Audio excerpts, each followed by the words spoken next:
Es un gusto presentarles a nuestro invitado experto de hoy, Alejandro González. Tiene más de 40 años de experiencia en el área de recursos humanos en corporaciones internacionales como Ford Motor Company, Zenith Electric, Bose Corporation, Nissan Group y más.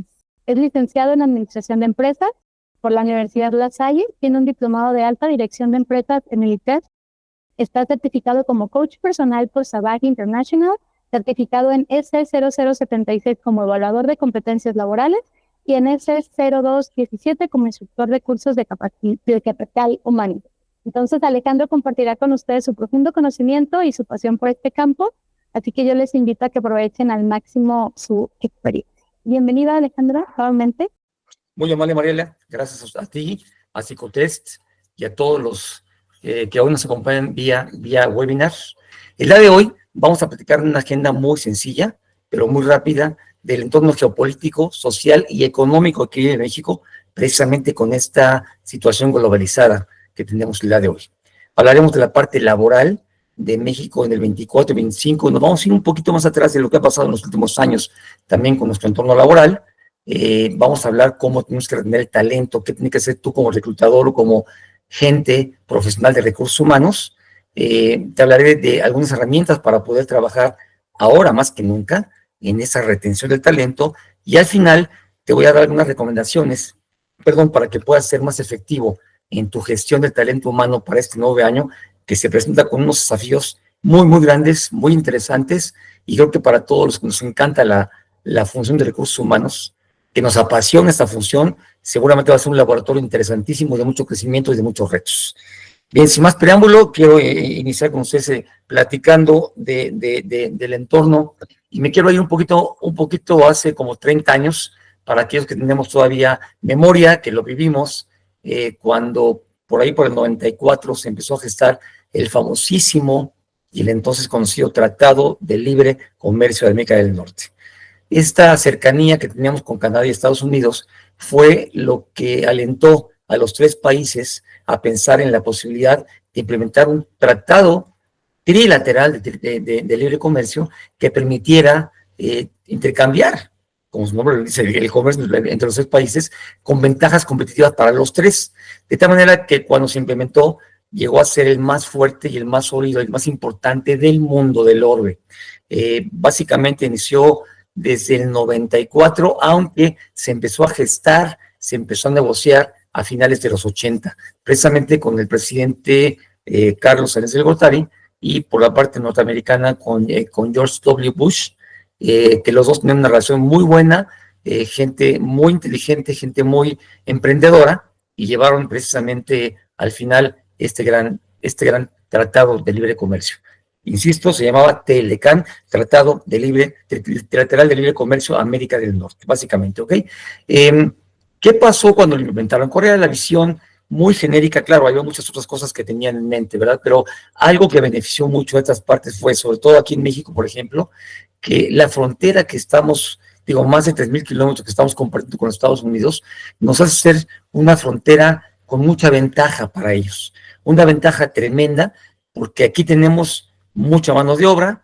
En aquel entonces la mano de obra era bastante barata para la manufactura de Estados Unidos, y entonces la logística, en vez de traer productos de Sudamérica, Centroamérica o incluso de Europa y de China, oye, las traes en México, lo haces en México, lo regresas a los Estados Unidos, y con la logística de pasar camiones, nada más pasas la frontera y estás en el otro lado, y en el otro lado prácticamente los camiones se mueven muy bien en su país, y entonces esto hizo que el Tratado de Libre Comercio se hiciera mucho más fuerte, con esa gran ventaja del punto de vista geográfico.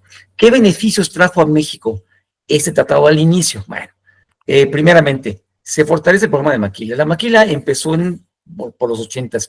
Para la gente que no sabe lo que es la maquila, es muy sencillo. Es un programa que el gobierno mexicano implementó para fortalecer la inversión y la mano de obra, de tal manera que le digo a Estados Unidos, al inversor, al Ford, a General Motors, a General Electric, incluso a toda la gente que quiera mandar productos, insumos de Estados Unidos para que en México lo transformemos en un producto terminado y lo regresemos a los Estados Unidos. Ese programa se llama maquiladora, donde yo traigo los insumos y tengo 3 meses para traerlos sin pagar impuestos, para transformarlos en un producto terminado y regresar a los Estados Unidos.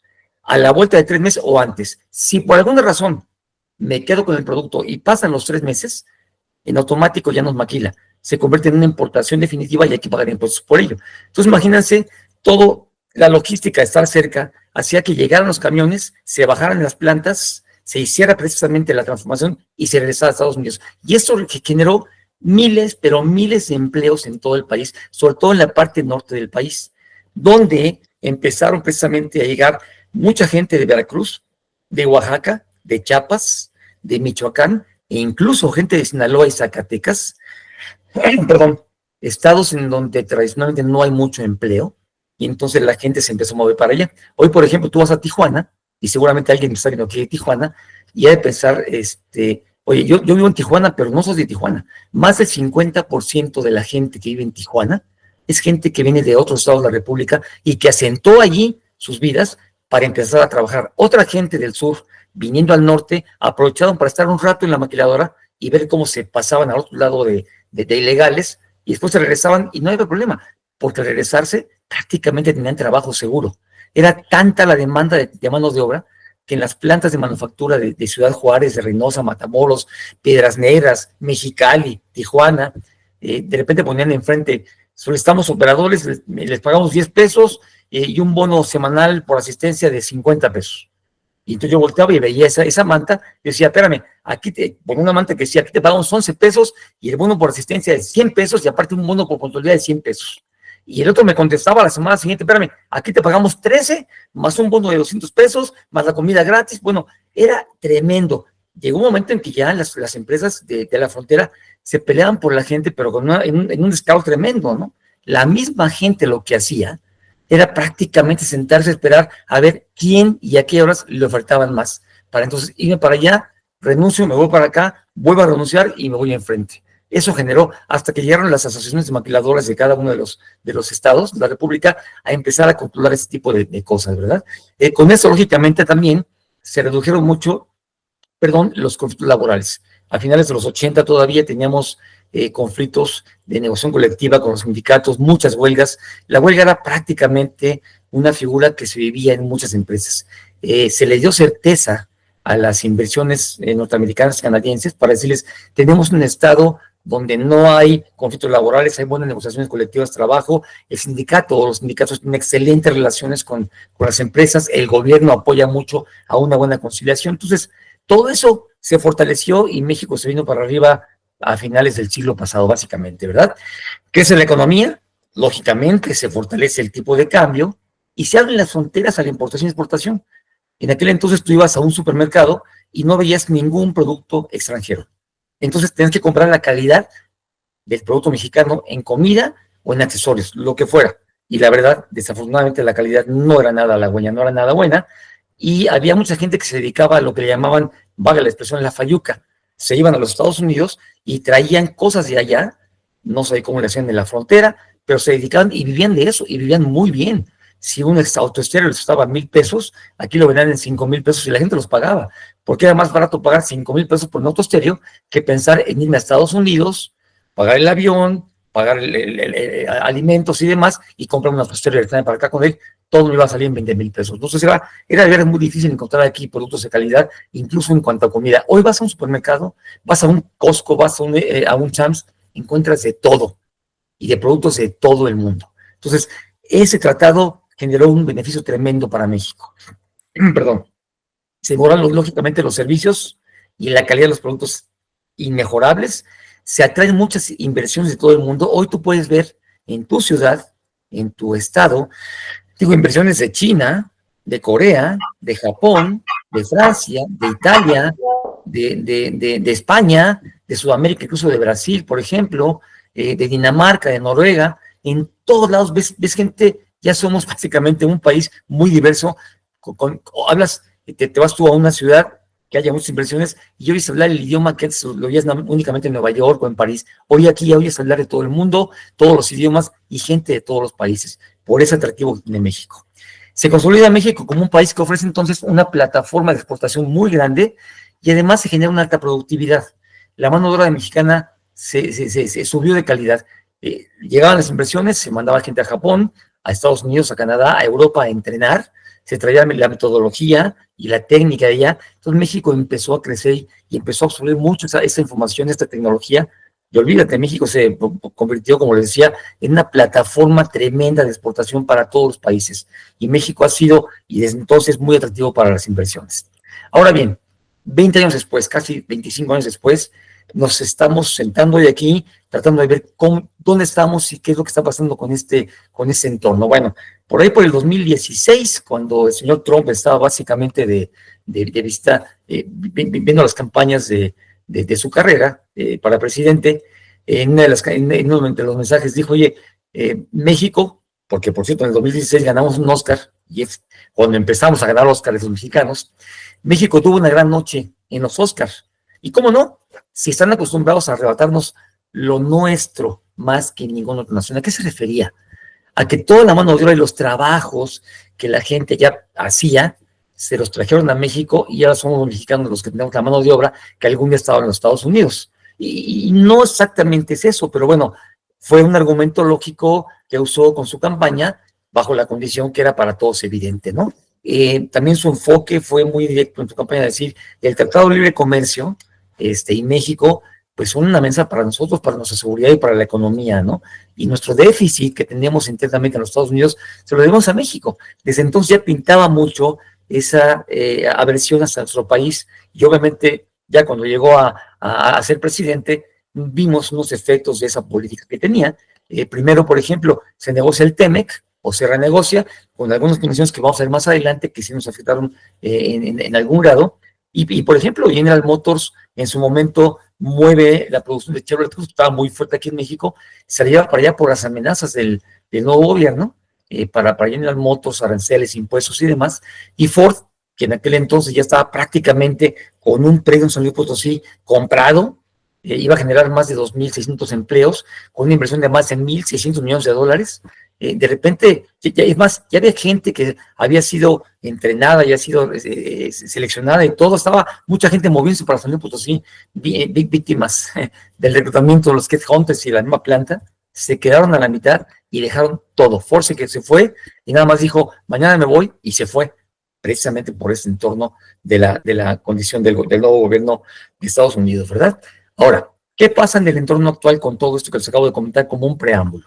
Bien, hoy tenemos cuatro escenarios importantes que nos tienen que preocupar.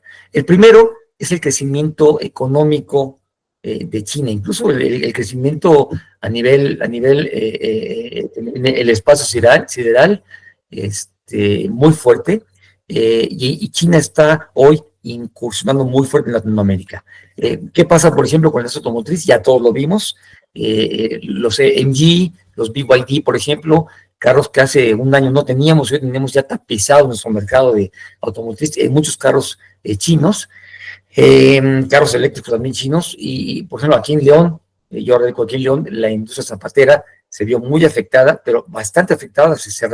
Han cerrado empresas muy fuertes que durante muchos años fueron el soporte de esta capital mundial del calzado, y entran zapatos chinos que cuestan $200, ¿no?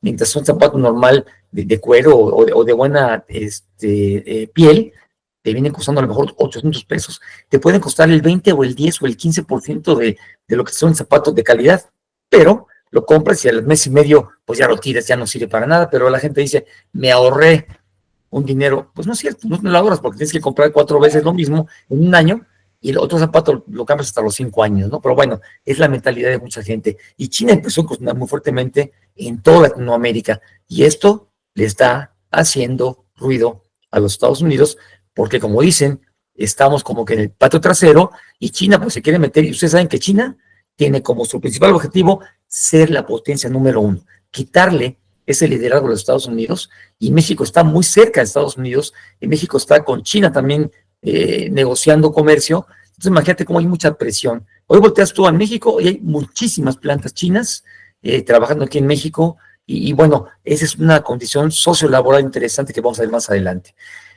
Otro punto que hay que considerar fuertemente es la llegada de Donald Trump. Ya Donald Trump prácticamente está nominado para su segundo mandato y entrará el día 6 de enero para ser presidente de los Estados Unidos por segunda ocasión. Y bueno, esta condición nos puede llevar a algo interesante, ¿no? Primero, ya amenazó con aranceles. ¿Qué son los aranceles? Es ponerle impuesto a las importaciones de Estados Unidos que vienen de México. O sea, si México va a exportar cosas a Estados Unidos, lo que sea, aguacate, fruta, verduras, carros, ropa, lo que tú quieras, te pongo aranceles. ¿Ok? ¿Por qué? Porque quiere empezar a proteger la economía de los Estados Unidos y, lógicamente, lo que está muy fuerte es la industria automotriz, que es donde él siente que es la fortaleza de los Estados Unidos. Va a trabajar mucho en la parte de deportaciones, lo que todavía con la administración Biden había mucha gente que llegaba de nuestra frontera sur o de cualquier tipo de frontera llegaban y las marchas hacia la zona norte y al cabo que ahí pasaban de la frontera, incluso Estados Unidos en los estados fronterizos que empezaron a hacer, tomaban a los mexicanos, a los migrantes y los subían a los aviones y los mandaban a diferentes partes del país, Estados Unidos. Aquí no puedo tener a mis gentes a Nueva York, a Chicago, qué sé yo, porque ya querían también deshacerse de la problemática, porque este gobierno actual, aparentemente con el nuestro, no había esfuerzos muy coordinados para controlar la migración. Hoy, ya con la llegada de Trump, que todavía no llega al gobierno, ya está con muchas declaraciones muy fuertes y nos va a pegar también. Y automáticamente las remesas. Canadá, por su lado, también está diciendo que no quiere con México ya negociar el TLC por los chinos, ¿no? Porque hay mucha inversión china. La verdad es que Canadá tiene muchos miles de millones de dólares de intercambio con China. Yo no sé por qué dicen que en México tenemos muchos. Bueno, porque a lo mejor es el miedo de la entrada a China por este lado para que fuertemente empiece a absorber el mercado norte del comercio. No sé yo exactamente con lujo de detalle, pero también Canadá está entrando en una política o en un mundo político donde en octubre tienen sus elecciones, en enero el Parlamento va a tener elecciones anticipadas y esto mueve mucho también y nos afecta de una u otra manera. Imagínate que dijeran, oye, viene en el 2026 la parte de la negociación y queremos sacar a México. Ojalá y no, pero bueno, ahorita están yendo y viniendo del domingo para el día de hoy gente de México a Washington por cuarta, quinta vez para empezar a negociar este tipo de cosas para que no afecte tanto a México la parte del Telecán, bueno, del TEMEC, ¿verdad? Y por otro lado, en México, ¿no? Con su situación política, social, económica y laboral, que bueno, ya lo hemos vivido todos, eso no se lo puede en un momento dado negar. ¿Qué ha pasado en México? Bueno, la inseguridad está a la orden del día. Hoy Estados Unidos dice a través de Trump, oye, si siguen los cárteles, los voy a tomar como terroristas y voy a entrar con mi ejército a acabar con ellos. Imagínate dónde vamos a estar parados todos, ¿no? No me imagino ese escenario de veras tan drástico para México, ¿no? Todas las reformas constitucionales que hemos vivido, la desaparición de algunos organismos autónomos, ahora la reforma judicial que a todo el mundo le está pareciendo no muy lógica porque va contra la democracia y eso pues espanta las inversiones también, ¿verdad?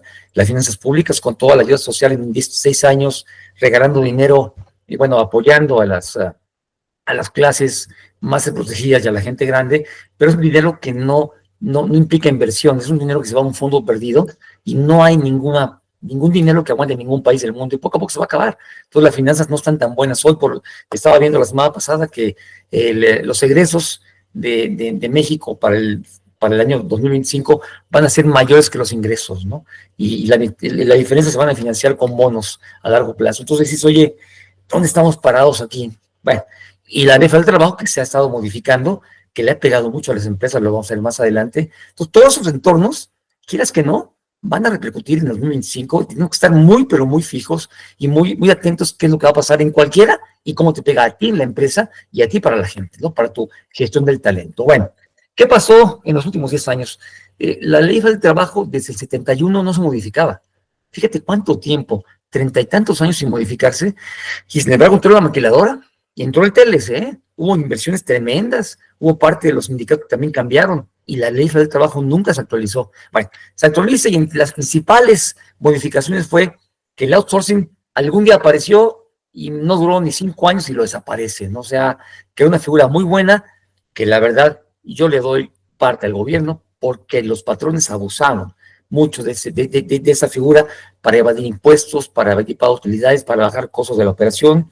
Yo te contrataba una persona por outsourcing y ganaba 10 pesos, mientras tenía aquí mi contador haciendo lo mismo que el que contraté, pero ganaba 50 pesos, ¿no? Yo ya me ahorré 40 pesos más las prestaciones, más lo que es precisamente la parte de utilidades. Entonces yo creo que fue un abuso muy grande y yo sí le doy crédito a eso, y desafortunadamente también el gobierno no supo vigilar la figura y la perdimos, ¿no? Se desindexa el salario mínimo. Para la gente que tiene idea o recuerda, antes todos los pagos que hacía, por ejemplo, del predial y de las multas y de las sanciones, oye, me paraba porque pues una multa de 10 salarios mínimos, ¿no? Y todo estaba calculado en salarios mínimos. Se desindexa el salario mínimo y entonces ya empieza a tener el salario mínimo un incremento adicional muy grande comparado con la inflación, y eso lo vamos a ver un poquito más adelante, ¿verdad? Se reforma el PTU, ponen su límite de 3 meses, para algunos muy buenos, para algunos empresarios, pero para algunos empleados también que recibían casi un año de ingreso por el PTU también, pues se vieron afectados, ¿no?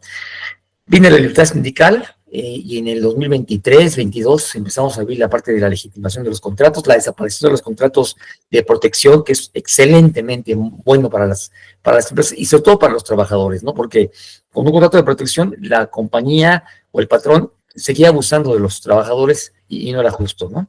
Incremento en días de vacaciones, que esto es un costo muy fuerte para el patrón. Se fortalece la figura de conciliación.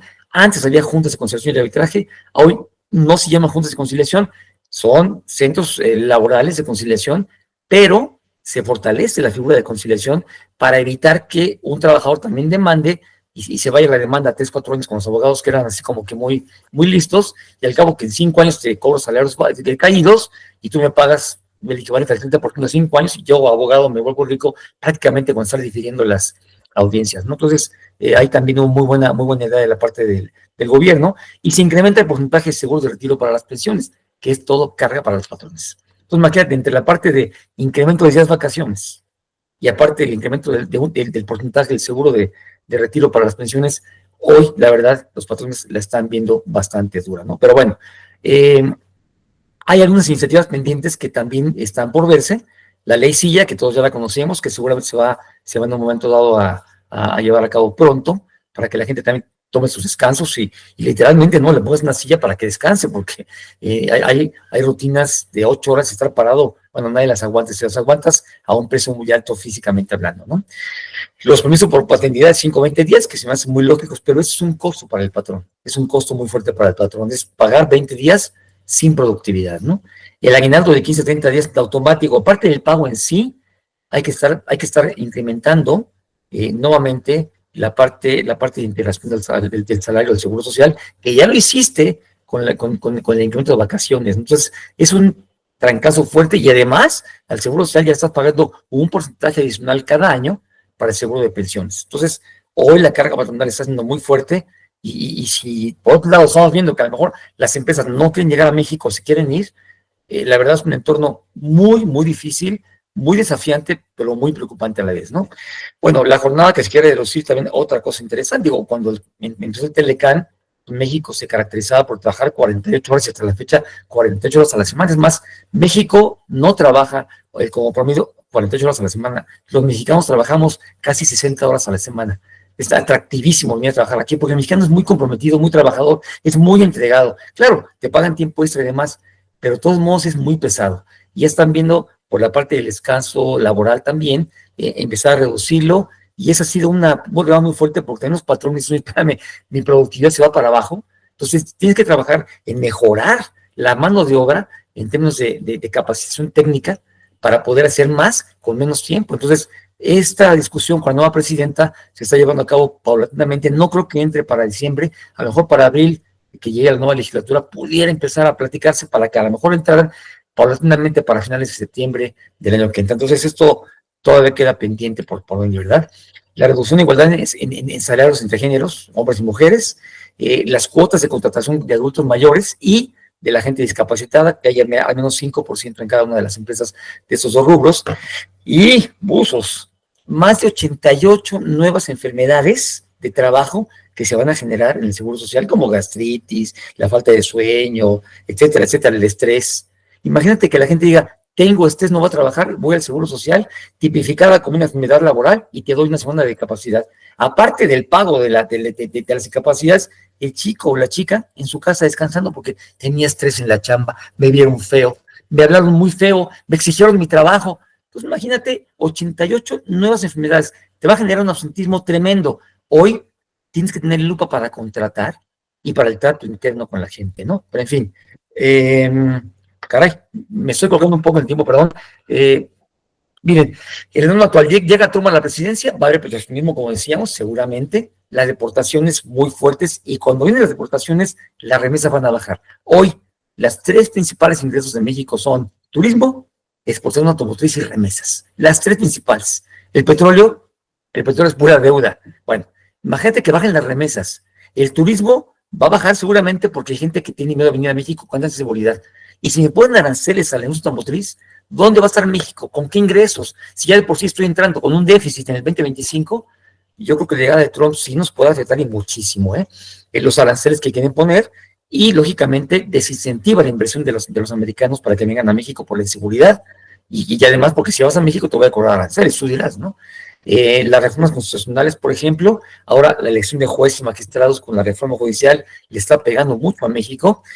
El control total del país por un solo partido, volvemos a la dictadura de los 70, 60, 50 con el PRI, mucho apoyo social, que es un barril sin fondo, como se los comentaba, modificaciones laborales para revisar si aprobarse, eso va a generar baja competitividad. Fíjate, por ejemplo, ahorita tenemos una población adulta de más de 15 años, que son 101.2 millones de gente o de ciudadanos con la capacidad de trabajar en empleo formal.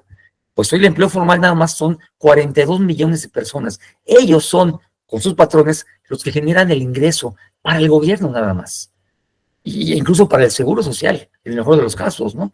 Y el empleo informal, toda la gente que vende tamales, chicles, chocolates, dulces, pide dinero, te limpia el tablero, te limpia el vidrio, 60 millones, o sea, más del 50% son el empleo formal que no pagan impuesto. Y según esto, la tasa de desempleo es no mayor al 3%. Yo no entiendo los números, pero la verdad es que México, con este entorno, si se van las impresiones, ese trabajo formal baja. Hay que cuidarlo mucho y hay que tener mucha sensibilidad a este tipo de cosas. El costo de la manufactura y servicios se puede elevar con este tipo de acciones. La educación, hoy por hoy, hace 6 años ya se dejó olvidada, y el CONACYT, que era donde mandábamos gente al extranjero con gran talento para que se preparara, ya no hay CONACYT, ya no hay gente en un momento dado que se pueda parar. ¿Y cuánta gente de talentosa se va del país? Pudiente se va del país, y en otros lugares son bien aceptados, ¿verdad? Y esto va a generar baja productividad. Tristemente, así son las cosas, ¿verdad? Estas tres condiciones nos llevan a un escenario donde para ti, como gestión de talento, guerra por talento, escasez de perfiles, por las competencias requeridas que tú vas a necesitar, porque no va a haber tanta gente muy capaz. Insisto, la parte de la capacitación ha quedado muy floja en México. Para retener el talento se te va a complicar mucho porque te van a robar a la gente buena, entonces tienes que hacer esquemas diferentes.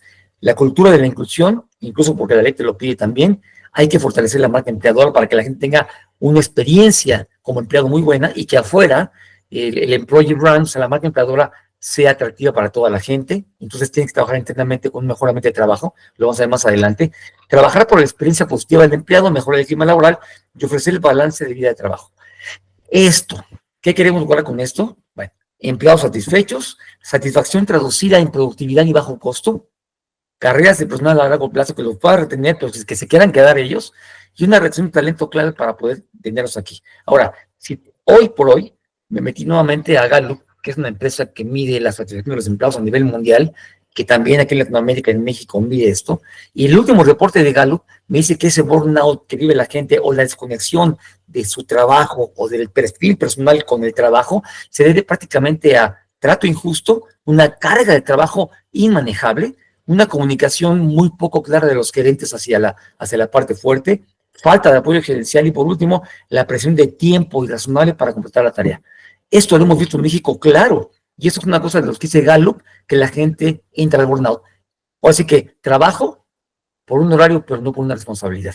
Tengo presentismo, o sea, estoy presente, pero no genero valor para la empresa, ¿verdad? Y entonces, ¿qué es lo que tenemos que hacer para encontrar las causas de esa situación? Mira, hay algo que yo te voy a recomendar muchísimo. y hazlo. Si no lo has hecho, hazlo. Y si lo has hecho, síguelo haciendo. Aplica una encuesta de clima. Hoy con Psicotests tenemos la plataforma de Clivory. Es una encuesta de clima muy completa que la hemos aplicado nosotros y nos ha dado una información tan rica que seguramente de allí tú puedes sacar mucha información de las causas de este burnout para atacarlos. No se te puede ir la agenda en el 2025. ¿Qué se está midiendo? Te están midiendo 4 cosas importantes con 16 variables. Primeramente, tus fortalezas, para que hagas una acción para mantenerlas, tus oportunidades para minimizarlas y mejorarlas, y las amenazas para desaparecerlas, y sobre todo las líneas de acción, que son aquellos quick hits, o sea, rápidas acciones que tienes que aplicar para empezar a hacer cambios importantes en la empresa y que no se tome el control todo el clima organizacional. Esas son acciones para lograr entonces la satisfacción del personal y lo que decíamos hace rato, retenerlo, que la gente haga una carrera a largo plazo. Ahora, además de esto, considera la norma 35, da el seguimiento a tu programa de intervención, que es lo más importante. No nada más digas, oye, ya apliqué los cuestionarios. No, eso es el 20% de la norma. Tienes que sacar el plan de intervención, el plan para poder atacar a aquellos puntos que se leyeron negativos de la norma o más que negativos como riesgos altos, muy altos y medios. ¿Ok? Ahora bien, con la norma 35 complementas tu clima organizacional, la complementas y además evitas sanciones que hoy por hoy son carísimas. Y acuérdate, el SAT, el Seguro Social, están muy ligados, incluso en Infonavit, entre ellos para pasarse corriente. Si van a una empresa y checan con el SAT, con finanzas, pero ven que no nos llegó la norma 35, oye, ¿qué crees? Secretario de Trabajo, esa empresa que le está llegando los impuestos no tiene norma 35 y vende y se deja venir. Hoy por hoy requiere el gobierno que toda la gente y todas las empresas estén cumpliendo al 100%. Bien, la norma 35 entonces te va a definir los eventos traumáticos severos de la gente y además te va a definir aquellos, o a identificar más bien los factores de riesgo psicosocial que hay en tu empresa, así como cuidar el entorno organizacional para que este sea favorable, para que genere esto una atención psicológica a la gente que salga con un nivel de riesgo medio, alto y muy alto, ¿ok? Ahora bien, con esto tú vas a poder trabajar lo que Gallup está comentando y además vas a prevenir la violencia laboral, que hoy también es un punto que se va a ver muy, pero muy, auditado por la autoridad para el 2025, ¿ok? El alcance de la norma 35, nada más para recordar, me alcanza 5 categorías, me alcanza 10 dominios y básicamente las dimensiones que nos alcanzan. Las dimensiones, como tú recuerdas, no las mide, son referencia. Lo que te mide son los dominios y la categoría. Y si yo digo lo que Gallup saca como el burnout o desconexión, la causa de ese tipo de escenarios, aplica el número 35 y mira, el trato injusto lo vas a ver con el liderazgo y relaciones en el trabajo. La carga de trabajo la vas a poder ver con los ambientes de trabajo. Lo que es la comunicación popular de los gerentes, la vas a ver también con el entorno organizacional. La falta de apoyo gerencial la vas a ver con la parte de liderazgo y la presión de tiempo razonable para completar la tarea la vas a ver con la parte de los factores propios de la actividad. Si tú la activas, créemelo, vas a conseguir información súper interesante. Ahora bien, si yo te digo, mete también con Clivory, con la encuesta que tiene Psicotest, tiene 16 variables muy interesantes, o más bien características para encontrar 4 variables. Esas 16 variables o características son esas 16 que se complementan con la norma 35. Algunos dirían, oye, es que aplico una o aplico la otra. Yo te recomiendo, aplica las dos. Clivory te da 4 variables, ya vimos las que son, y además te mide para esas 4 variables 16 características. Y la norma 35 te mide 5 categorías y te mide 10 dominios, donde se interlazan, no en todo, se complementan. Por ejemplo, el ambiente de trabajo se ve con el ambiente físico. Los factores propios de la actividad tienen que ver con la parte de la característica de Clivory, de capacitación, autonomía, presión y tensión. La parte de liderazgo tiene que ver con el apoyo, que también lo busca Clivory, y la parte del entorno organizacional tiene que ver con el reconocimiento. Las demás características que tiene Clivory, que son otras 10, no están incluidas en la norma 35. Entonces la respuesta está dada. Si te preguntabas, ¿tengo que aplicar las dos? Claro que sí, te lo recomiendo. Y Clivory está muy ligada a lo que tiene el número 35 y vas a ver cómo vas a tener una comunión entre lo que vas a conseguir de una y de la otra, ¿ok? Ahora bien, alguna idea para empezar a cerrar.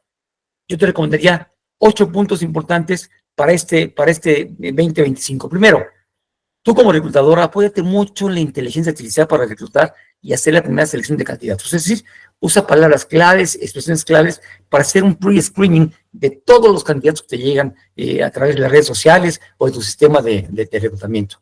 No te enfoques tanto en desgastarte días y horas y a veces hasta semanas, ¿verdad? Leyendo. La inteligencia artificial te puede ayudar muchísimo. Úsala. Eso te lo súper recomiendo. Ya lo he hecho yo y créeme que me ha ayudado porque yo también en mi actividad, yo también soy gente que invito a talentos de otros lugares a las empresas y esto me ha ayudado muchísimo.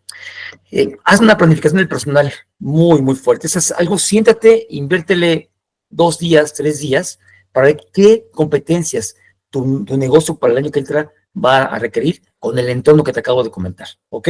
¿Qué pasa si la jornada se empieza a reducir en el segundo semestre del año? Oye, ¿vas a requerir más personal? O a lo mejor no vas a tener costo para más personal, pero sí menos personal más capacitado con más habilidades. ¿Qué tienes que hacer? Hacer un plan de recursos humanos. Trabaja sobre el bienestar y la salud del empleado para que la experiencia del empleado, que es el employee experience, se lleve a cabo, entonces por fuera, un employee brand, la marca empleadora, para que la gente diga, yo quiero trabajar en esa empresa, es lo máximo, ¿no? Y tú, como reclutador, tienes un liderazgo natural con la gente que entra a la compañía. Todos pasaron por ti y todos te confían en ti, todos te conocen, influye en ellos como buen líder. Aplica el People Analytics. Hoy, recursos humanos nos falla muchísimo la parte de lanzarse de los números. La NOMA 35 y Clivory te van a dar muchos data, mucha información. Tienes que analizarla, sacar tendencias, interpretarlo y tomar decisiones. Así trabajan los dueños, los líderes grandes de las empresas. Tú hazlo.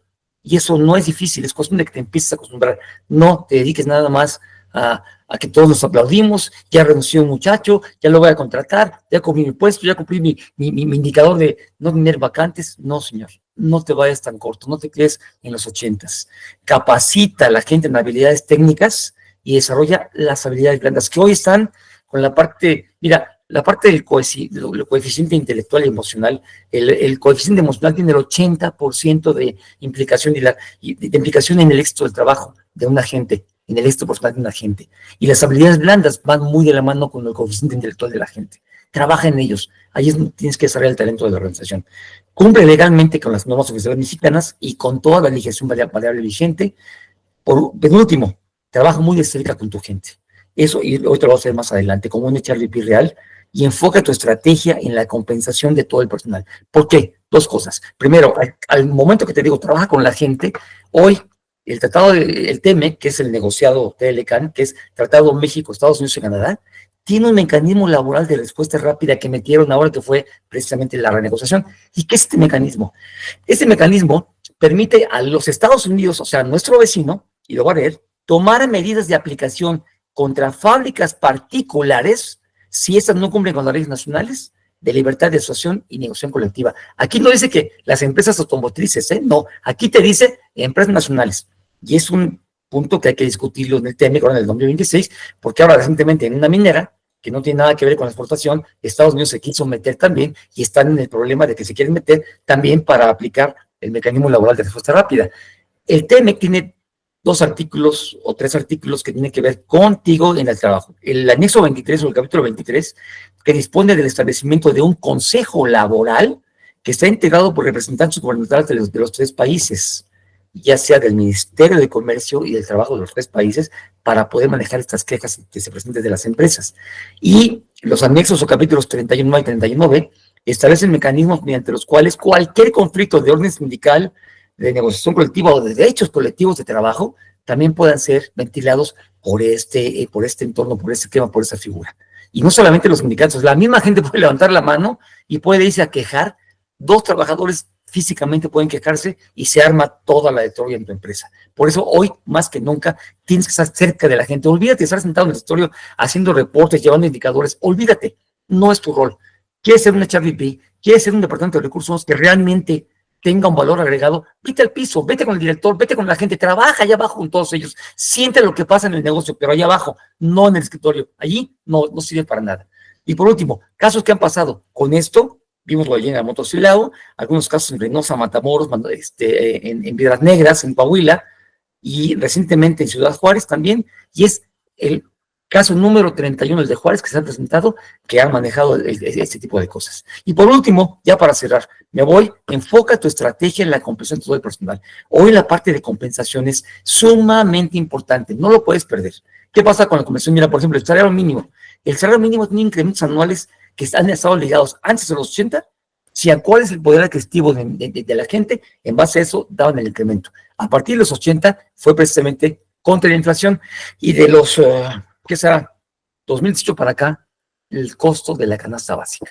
¿Cuánto cuesta la canasta básica? Y es el incremento. Además de que en el tema se dijo, oye, hay que empezar a tener salarios y condiciones laborales y de compensaciones similares. Entonces ya también estamos empujando en México el salario mínimo, que el salario mínimo equivale, la canasta básica tiene que equivaler precisamente a 2.5 veces el salario mínimo para el 2030. Hoy la canasta básica equivale a 1.6 veces el salario mínimo, es decir, 4.505 pesos la canasta básica. Entonces, la canasta básica que sí tiene productos que no están ligados a la inflación, porque si en un momento dado sube la gasolina, me sube la distribución del jitomate, del azúcar y demás, pues la canasta básica sube más que la inflación. Entonces, el salario mínimo tiene que estar subiendo más que la inflación. Y para llegar a este récord o a este objetivo del gobierno mexicano de tener 2.5 veces el salario mínimo de la canasta básica, se requiere que haya incrementos al salario mínimo en los próximos años del 11.5% promedio.